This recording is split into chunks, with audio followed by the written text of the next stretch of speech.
This program was made possible by grants from the John and Diane Laxmi Family Charitable Fund, the Asfar and Maheen Malik Family Foundation, and the Missouri Asian American Youth Foundation.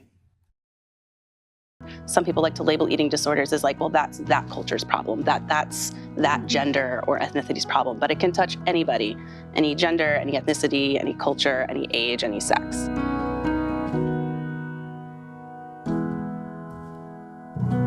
Hi, I'm Aisha Sultan, and these are things we don't talk about. Maya is a high-achieving college student. She's involved in several activities in school. Despite her academic success, she struggles with low self-esteem and body image issues. Her parents noticed that Maya's been restricting her food for over a year. She was never overweight, yet she keeps dieting. Her parents were concerned about her physical health and emotional well-being, but she gets angry if they try to talk to her about it. She sees herself as fat, regardless of her actual body appearance. She thinks a lot about calories, exercise, and weight. She avoids meals with friends and family. Sometimes she feels weakness or fatigue. Her parents aren't sure if this is normal for girls and women. I'm joined by psychiatrist Dr. Callie Bishop and Jaimee Hamm, a therapist who treats eating disorders. They're going to help us understand Maya's hypothetical situation. Thank you, ladies, for joining us to talk about this really important issue. So tell me a little bit about when persistent dieting and exercise is actually a problem that requires some outside help. Actually, that question, I think, answers itself. You're using the words persistent. You're using the words excessive. So I think if someone's worried about someone doing things too much, that should be a red flag. I think, in general, we want to do things in moderation that are helpful for the body. But if you're over-obsessing, being compulsive about things, especially for someone like in Maya's case, seems to kind of have the world at her fingertips. So I'd say that'd be a red flag for parents. Other things you'd add? Yeah, and thinking about things that parents or friends can even look for that might be indicators of concern for an eating disorder. Anyone who is focusing on that throughout the day, seemingly pulled away from social interactions, from things that they might enjoy, and ongoing focus on weight, body, movement, losing weight. Seems like it's become a preoccupation that pulls them away from their daily life. Yeah. Well, I'm sorry. Okay. I didn't mean to interrupt, but I feel like a lot of women think about what they're putting in their mouth, how much they're putting in their mouth all day. Like I think about it anytime I pick up something to eat. And so how do I know if that's like disordered eating versus an eating disorder? What's the difference between the two? I mean, it is disordered eating. I think a lot of society, we all have a lot of disordered eating, and people at some point in their life goes through disordered eating. And I think there's a lot of different steps that can build up to an eating disorder, however. But I think that is the start of it. Like Jaimee and I were talking about diet culture and how that can be such a big negative impact to developing eating disorders. Yeah, and I do think in our culture there is a lot of disordered eating, as well as, especially for women, focus on our bodies and how our bodies should be according to society. And that moves into eating disorder when that's also changing our behavior. So although maybe there are thoughts when you're picking up something to eat, those society thoughts, how others might perceive you, that might not change the behavior in the moment. You might still pick the food items that you want. You might still eat the quantity that you want, that satisfies you, that makes you feel full. For someone with an eating disorder, that's also going to change their behavior towards food. Oh, that's such a good distinction point to understand. Now, in my culture, Asian American culture, food is a big part of how we socialize, how we get together with family and friends. It's really the centerpiece. And it's also how we show love and respect to our elders.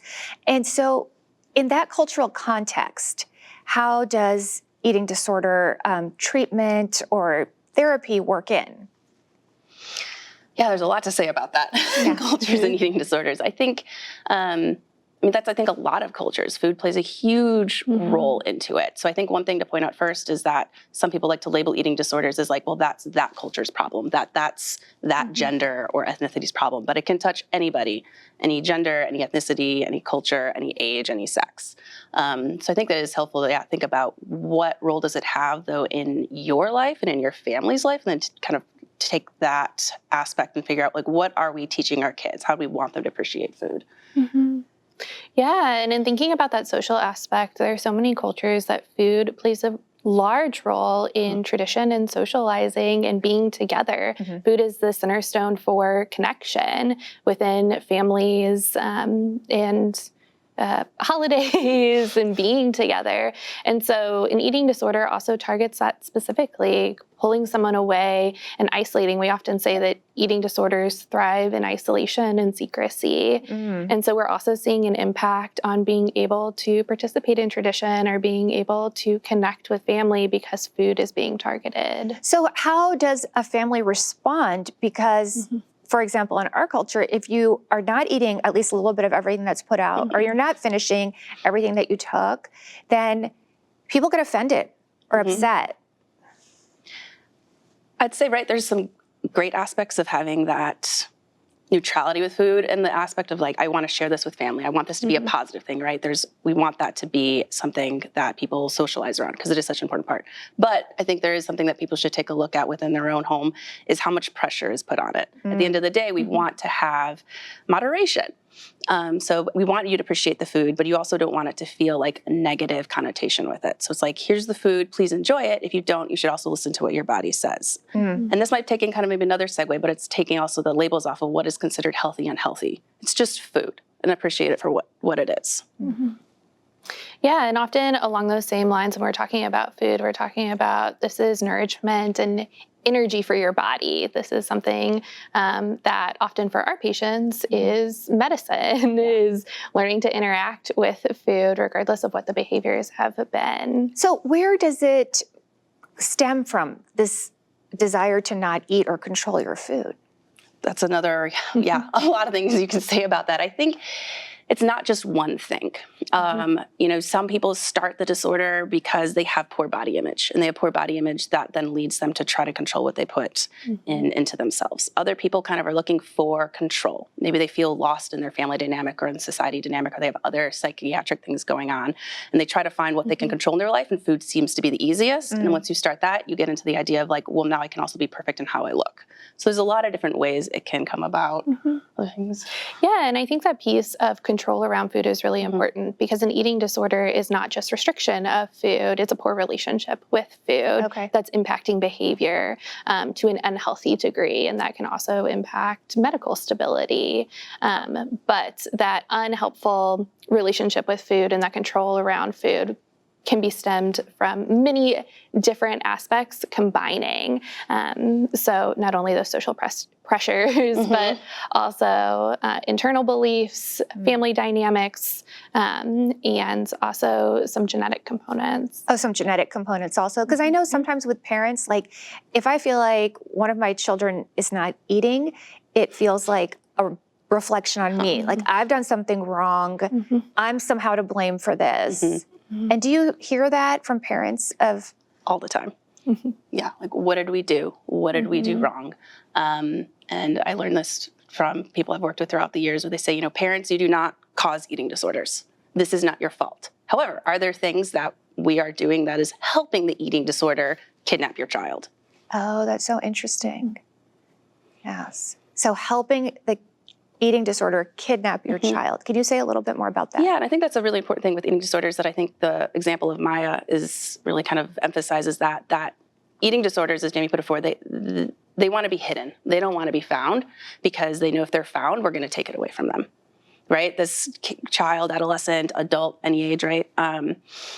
They fall into this disorder and they think it's a good thing. They think they're back in control, but it's really hijacking their of who they really are, and it takes away their identity in a sense.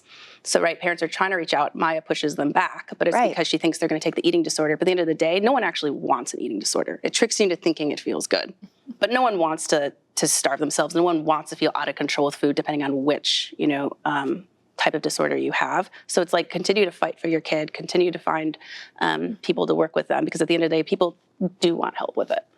Jaimee, how difficult is it to cure an eating disorder? Can you talk a little bit about what happens if they don't get treatment?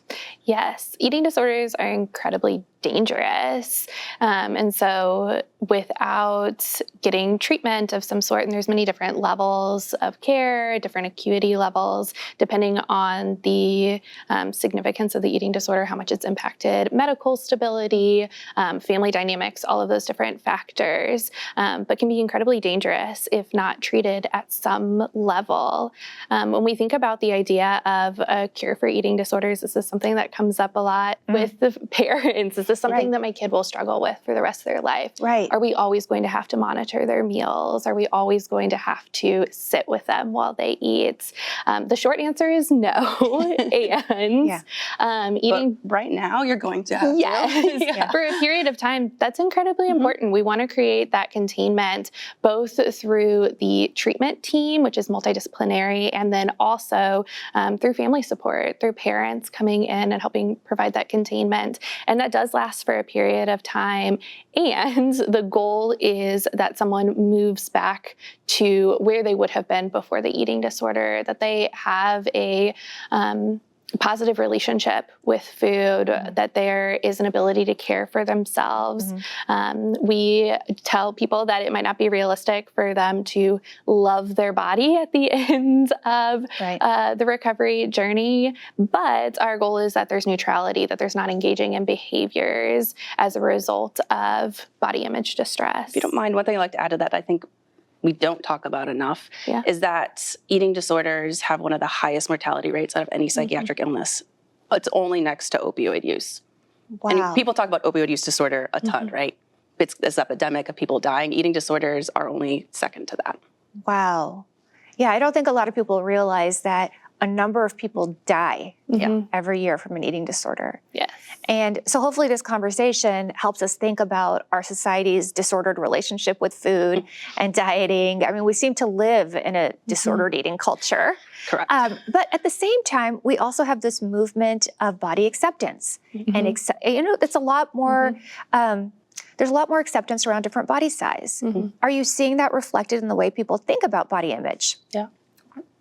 Yeah, I think so. And that's something that we often talk about with patients. There is a lot of fear around stigma of different bodies or what their body will look like as they go through the recovery process. Often that's a point of conversation as we are working on containing behaviors, how others will engage with them. And we've been able to really bring in movements like Health at Every Size to start challenging that to some degree, and also look at the data that we now have about bodies being healthy at the point that your body needs to be at, not necessarily the same spot for every person's body.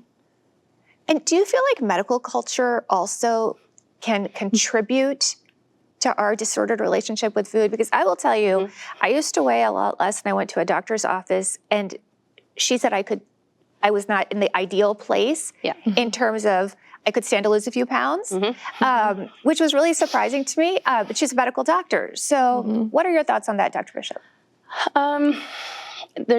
We're definitely learning more, and we're definitely trying to train our physicians to understand more. But, as we've learned more about eating disorders, there's, I think, an old set of culture and generation that doesn't quite understand it yet, and we're getting there. So that's trying to me to say that not all doctors do this. We're working on it. But I think there is, that misunderstanding where we have certain algorithms that we like to put people into. It makes us feel safe as doctors of like, okay, this is this point that I know how to address. This is a number. I know how to say this, instead of looking all the time at that individual. So, we talk about things about BMI or ideal body weight. At the end of the day, it's only ideal for what you're genetically predisposed to. But I know I hear that a lot from people who are still very obsessed with putting people in a box where, hey, I don't like that you got to the 50th percentile, or no, I don't like how you got to the 50th percentile, but I like that you got there. Right. Oh, that's interesting. So can you talk a little bit more about those charts and who they were designed for and who they maybe perhaps don't fit into those charts? Yeah. So for on the child adolescent side, you have the growth chart, which every pediatrician looks at, right? Every child should continue to grow, and they're going to reach their genetically predisposed height and weight. Okay. So, it's a population graph of just kind of showing how anyone could fit on this graph. So I love to use it because it's a great way to trend that person's trajectory. However, some people really hone in, I want to compare it to the population though.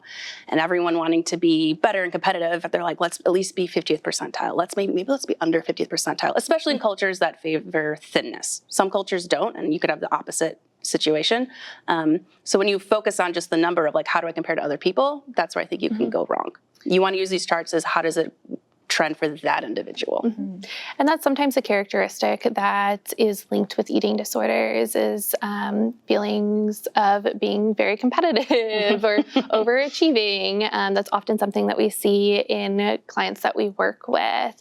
And so in thinking about growth charts, there sometimes can be that feeling of, well, I want to be less than others, this competitiveness or comparison to others. Now, is the only way to get treatment for an eating disorder to go check into a facility somewhere? Because not everybody has the means or the time or ability to do that.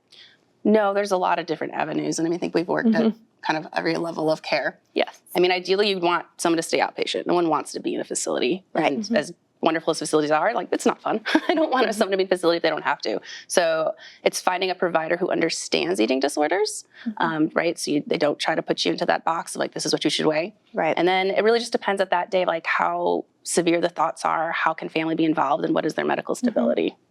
I do think family involvement is a huge piece in the difference of someone being able to challenge the eating disorder at home versus maybe a higher level of care. And there are different degrees of higher levels of care. That could be a day program where you go throughout the day and go home in the evening. That could be a 24-hour program. But in the outpatient setting, there often needs to be a high level of family involvement in order to help with some of that containment. Jaimee, how long does it take for someone to get better? What a good question. My patients often ask me this, how long will it be until I can move on with my life and not be here anymore?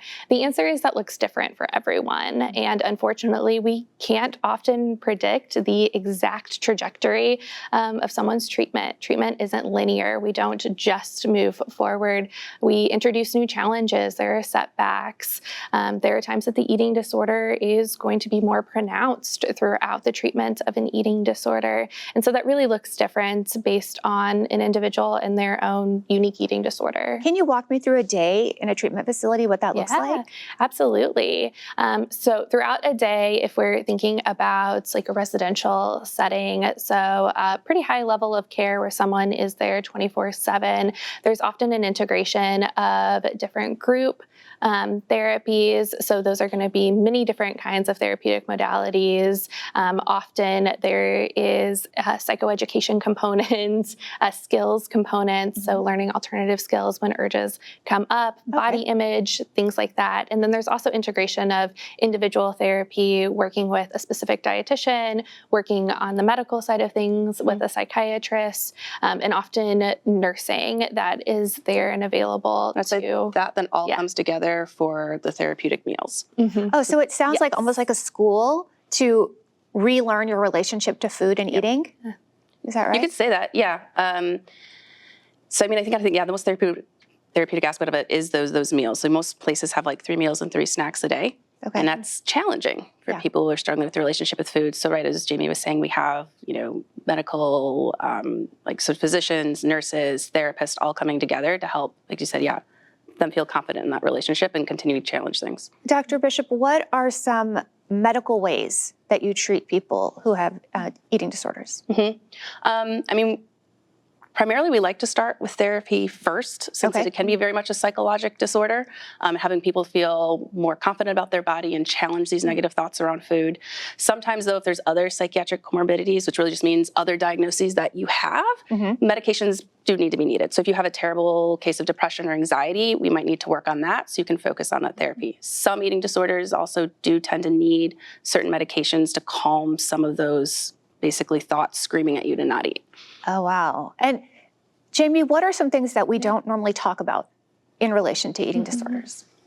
Yeah, I think some of the things that we don't talk about is that it's about food and it's not about food, right? In that often there are other things linked to the eating disorder. The eating disorder is promising something. So something common that sometimes comes up is if your body looks different, you'll have more friends or you'll have more connection. And what we know is the terrible irony of the eating disorder is it actually pulls us out of connection with other people. It pulls us out of any kind of attachment and further away from that ultimate goal. But the eating disorder often is kind of promising something else that we're wanting. Oh, that's so fascinating. Do you think that there are things that we don't talk about enough? I mean, I think we just don't talk about eating disorders enough. I think we are moving towards being more open and supportive of mental health in general. I kind of feel like eating disorders might be kind of one of the last few more stigmatized disorders. Why is that? Well, I think, women and, even men, I don't want to exclude men because they're struggling a lot with eating disorders. That's increasing too. We have such an idea of what perfection is. And you feel ashamed and embarrassed if you're doing things to fit a certain mold. Or maybe a better way to say that would be, there can be a lot of praise in our society around things like weight loss or exercise or movement. And so often an experience for our patients who struggle with restriction or over-exercise is that maybe at the beginning they got a lot of encouragement for their disorder. And now so many people talk about using Ozempic even if it's not medically necessary. Can you talk to that a little bit? Yeah, I think that comes back into the idea of what society wants your body to look like. So I know a lot of people who are put on Ozempic for really absolutely no medical reason. It's just, again, looking at that number of like, okay, yeah, your BMI is maybe 1 point higher. Let's put you on Ozempic. And that is really dangerous. And actually again, we don't know a lot about Ozempic, but there is some conversation among the field of could Ozempic actually cause an eating disorder? Oh. If you're on Ozempic, I don't want to say Ozempic can also be a great drug for a lot of people. That's really important. But I think you got to be careful because of Ozempic, if it decreases your cravings and interest in food, could that start building an idea of like, oh, I don't actually need this? And then as Jaimee said, you get then praise for weight loss. And then that takes you down the slippery slope of disordered eating to eating disorder. One thing that I was not aware of as a parent until other people told me about it is that on social media, there's actually influencers or people that will encourage young people to be pro eating disorder. Can you tell people about that? What's going on with that? I think you do more with social media with your patients. Yes. Yeah, we're seeing, especially with this generation, that there has been more influence of social media on our patients who are young adolescents at this time. There's more opportunity for that comparison that we talked about earlier, and competition. And not only that, but there are sites that are very pro eating disorder. I've heard them called pro-Anna or pro-Mia, like anorexia and bulimia. What is that about? I don't know if I have the perfect answer of what's that about because it seems so counterintuitive. Like, why would you want such a deadly disorder? But I think something to maybe think about is how did we get to this point? And, everyone talks about COVID and the big mental health rise with COVID. And I think, we had everybody locked away for so long, everyone looking for connection. I think social media really took off. And then people are like, how can I control my life? I feel so out of control. Oh, wow. And then they got into social media and then all these people started having, good ideas, bad ideas. And now here we are left with some really awesome ways to connect with people when you can't be there, but also kind of the negative aspects of that too. Right, because the whole world can comment on your physical appearance, on your body, there's now studies that have come out that show the harmful effects of social media on adolescent young girls in particular, and how that ties into mental health challenges for them. When it first came out, a lot of us didn't know that. We just thought, okay, this is how their generation communicates. Yeah, right. This is how their friends all get together. And now you find out that, it can have this really harmful impact. Yes, and actually one thing that we do know from research and data is that a sense of connection in a group or a community is a huge protective factor against an eating disorder. And we don't see that same feeling of connection in a group when someone is primarily getting their social interaction through social media. Oh, that's so important to hear. So actually, even though social media interaction can feel good, you get the little dopamine hit whenever you get a like or a favorable comment, it's actually not as healthy for you and not as protective as opposed to actually sitting down and having a conversation in person with someone. Wonderful. So now that there's a greater awareness that social media can be dangerous to our mental health, and especially for young people's mental health, do you think that there's some reason to be hopeful about how this could impact us? Absolutely. Parents are starting to ask these questions, not only in my office when I'm talking with them, but as a group overall of how is social media impacting kids, not only in the area of eating disorders, but also in areas like connection, comparison. And so I think that we're seeing a shift in just parent awareness and also more monitoring of what adolescents are doing on their phones, on the internet. Yeah, I think monitoring is the key. I think, social media is not going to go anywhere. Right. Go anywhere. There is some pros about it too that I don't want to negate. But I think what you need to do is have an open conversation with your child and the people in your family. Understand what your kid is doing. It's like any other thing. You have to teach how to use it wisely and safely. Right. Know what your kid's looking at. Thank you, ladies, so much for coming in and talking about this really important issue that we don't talk about. Like Jaimee and I were talking about diet culture and how that can be such a big negative impact to developing eating disorders. Yeah, and I do think in our culture there is a lot of disordered eating, as well as, especially for women, focus on our bodies and how our bodies should be according to society.